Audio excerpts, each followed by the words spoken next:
Құрметті телегөрермен, хабарымызды сүбелі сұхбатпен жалғастыратын боламыз. Бүгінгі студиямыздың қонағы Қызылорда облыстық жұқпалы аурулар ауруханасының дәрігері Мұхамбетқалиева Ақерке Әлшерқызы. Студиямызға қош келдіңіз. Көңіл күйіңіз қалай? Өте керемет. Жалпы енді жұқпалы аурулар ауруханасына көбінесе қандай аурулармен көп түседі? Негізі жұқпалы аурулар маусымдық болып жүретін аурулардың түрі. Яғни әр маусымда әртүрлі жұқпалы аурулар, жұқпалы инфекциялар туындап отырады. Мысалға, қазіргі маусымға байланысты, жаз мезгілі пайда болуына байланысты, күннің жылуы, жеміс-жидектердің пісуіне байланысты қазіргі таңда бізде жедел ішек инфекцияларының өршуі елең алып отыр.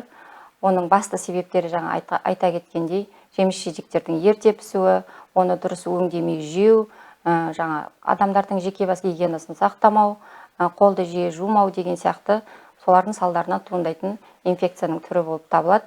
Ол көбінесе асқазан ішек жолдарын зақымдайтын, яғни вирустар, бактериялар, түрлі токсиндердің әсерінен осы асқазан ішек жолдарында болатын инфекциялық ауру болып табылады. Жалпы енді бұндай инфекциялық ауруларды алдын алу үшін не жасау қажет? Алдын алу ең бастысы жеке бас гигиенасы, яғни әр адам, әр бала, әр ата-ана баланың жеке бас гигиенасын сақтау, қолын жиі өңдеу, сабынмен жуу деген сияқты.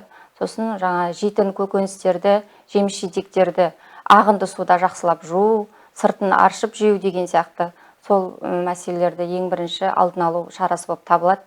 Сосын осы жедел ішек инфекцияларымен ауыратын адамдармен тығыз байланыста болмау.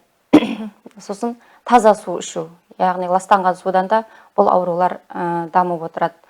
Және де тез бұзылатын тағамдар, қазір бізде қоғам осы тез дайындалатын тағамдарға, фастфуд өнімдеріне өте құмар. Осы тағамдардан жедел ішек инфекциясы көп дамиды. Яғни содан кейін тұрып қалған тамақтар, кешегі тамақты бүгін жеу деген сияқты, содан токсиндер дамып, осы жедел ішек инфекциясын дамытады. Енді жалпы маусымдық инфекциялардың бірі жедел ішек инфекциясы деп өзіңіз айтып жатсыз ғой. Бұл осы сияқты маусымдық инфекциялар жөнінде айтып өтіңізші. Маусымдық инфекциялардың тағы бір бізде жалпы кең таралған түрі, ол жедел жедел респираторлы вирусты инфекция болып табылады. Ол жай тілмен айтқанда тұмау деп халықтың арасында солай айтамыз. Ол күз, қыс айларында жиі дамиды.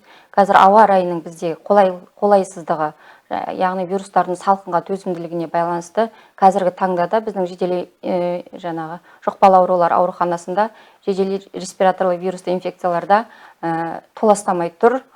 Қазіргі таңдарда да осы респираторлы вирусты инфекциямен ауруханаға түсіп атқан адамдар саны көп.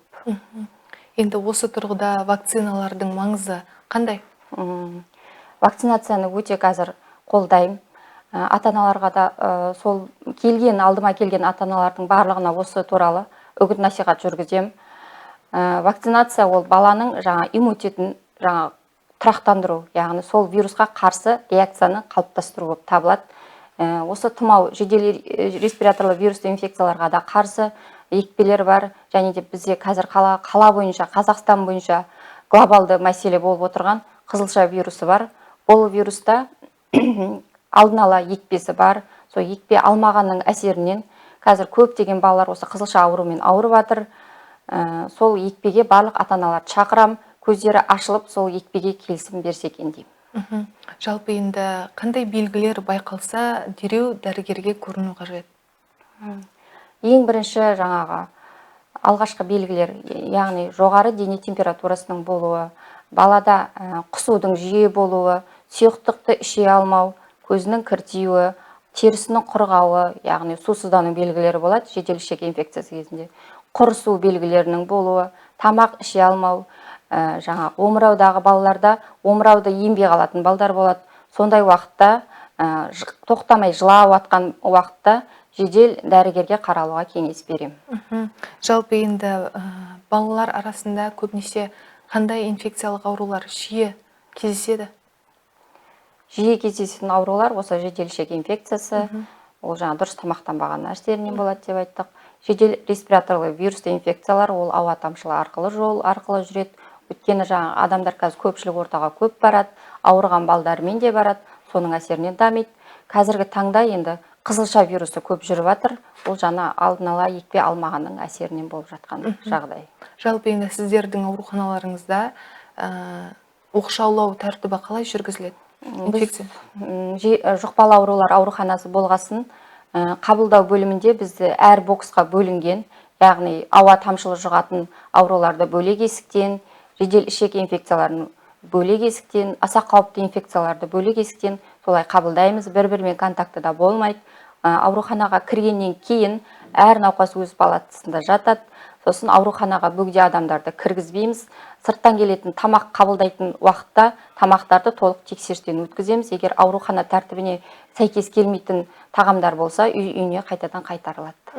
Жалпы енді өз бетінше ата-аналар өздері емдеп жатады, антибиотик беріп. Осы тұрғыда антибиотиктердің өз бетінше пайдаланудың зияны жөнінде айтып кетесіз бе? Өз бетінше балаларды әсіресе емдеуге кеңес бермеймін. Өйткені бала деген аяқ астынан дамиды, аса қауіпті нәрселер. Соның ішінде антибиотикті қабылдау өте орынсыз. Егер жаңағы ауруханаға жататындай мүмкіндігі болмаса, емханалары жұмыс жасап жатыр. Демалыс күндерде кезекші дәрігерлер болады. Сол кісілерге қаралып, кеңес алып, антибиотикті солардың тағайындауы бойынша қабылдауды жөн көрем. Сосын қазір жаңағы аптекаларда да, дәріханаларда да дәрігердің рецептінсіз ешқандай антибиотиктер берілмейді.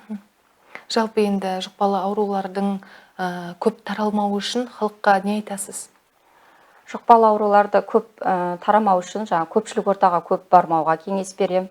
Сосын екпелерді уақытында алуға кеңес берем. Жеке бас гигиенасын қатаң сақтауға кеңес берем.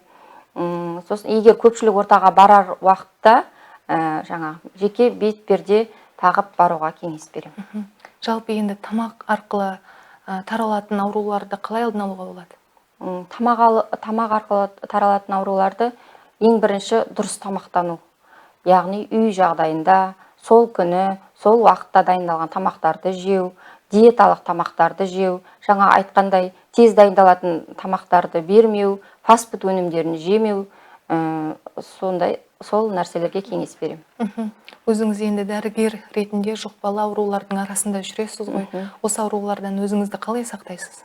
Бізде аурухана болғансын, жиі қолды сабындап жуу, міндетті түрде әр науқаспен контакты болардың алдында, болғаннан кейін антисептикпен қолымызды өңдеу, бетпердені үнемі 2 сағат сайын ауыстырып отыру, сосын мерзіміне байланысты екпелерді жүргізу. Мысалы, тұмаудың кезінде тұмауға қарсы екпе аламыз, қызылшаның эпидситуация кезде қызылшаға қарсы екпе аламыз, сондай екпелермен қорғанамыз. Жалпы енді бұндай аурулардың көбісі иммунитеттің төмендігінен тез жұғып жатады. Иммунитетті көтеру үшін қандай кеңес бересіз? Бізде негізі иммунитет қалыптасады дейміз ішек жүйесінде. Ол ішектегі иммунитетті қалыптастыру үшін жаңағы көп ата-аналар қателесіп жатады. Иммунитет көтеретін витамин берем, БАДы берем деп. Ол өте қате пікір. Ондай иммунитетті көтеретін чудо ешқандай препарат анықталмаған. Оны негізі қалыптастыру дұрыс тамақтану болып табылады. Дұрыс, құнарлы тамақтану, уақытында ұйықтау, жаңа баланың көңіл күйі, осының бәрі иммунитетке әсер етеді. Жалпы енді осындай ауруларды ауылдық жерлерде қалай алдын алып жатады? Сіздерге келіп жататындар бар ма? Енді қазір күн ауылдық жерлерде де амбулаториялар бар. Ол жақта да дәрігерлер қарастырылған. Медицинамыздың дамуына байланысты барлық жағдай ол кісілерге де жасалған. Егер ауылдық жағдайда амбулаторны үй жағдайында емдей алмаған адамдар болса, балалар болса, дәрігер бізге жолдама арқылы облыстық ауруханаға жібереді. Сосын біз өзіміз қарап, қабылдау бөлімінен егер балада ешқандай алған емнен нәтиже болмаған жағдайда өзіміздің облыстық деңгейде ем жүргіземіз. Жалпы енді Қызылорда облысының тұрғындарына инфекционист дәрігер ретінде қандай пайдалы кеңес бересіз? Пайдалы кеңестерім жаңа айтқандай көпшілік ортаға көп бармау, қолды жиі жуу, жаңағы көкөністерді жақсылап өңдеп жеу, барлығы уақытында мерзімінде піскен уақытта жеуге ұсыныс берем. Сонымен қатар жаңағы ең бірінші мәселе балалар арасында әсіресе екпені жақсылап қолға алу. Ақерке Әлшерқызы, енді алтындай уақытыңызды бөліп ақпараттандыруға келгеніңізге алғыс айтамыз. Алдағы жұмысыңызға тек сәттілік тілейміз. Рахмет сіздерге. Сау болыңыздар. Құрметті телекөрермен, келесі кезекте әуезді ән бізбен бірге болыңыздар.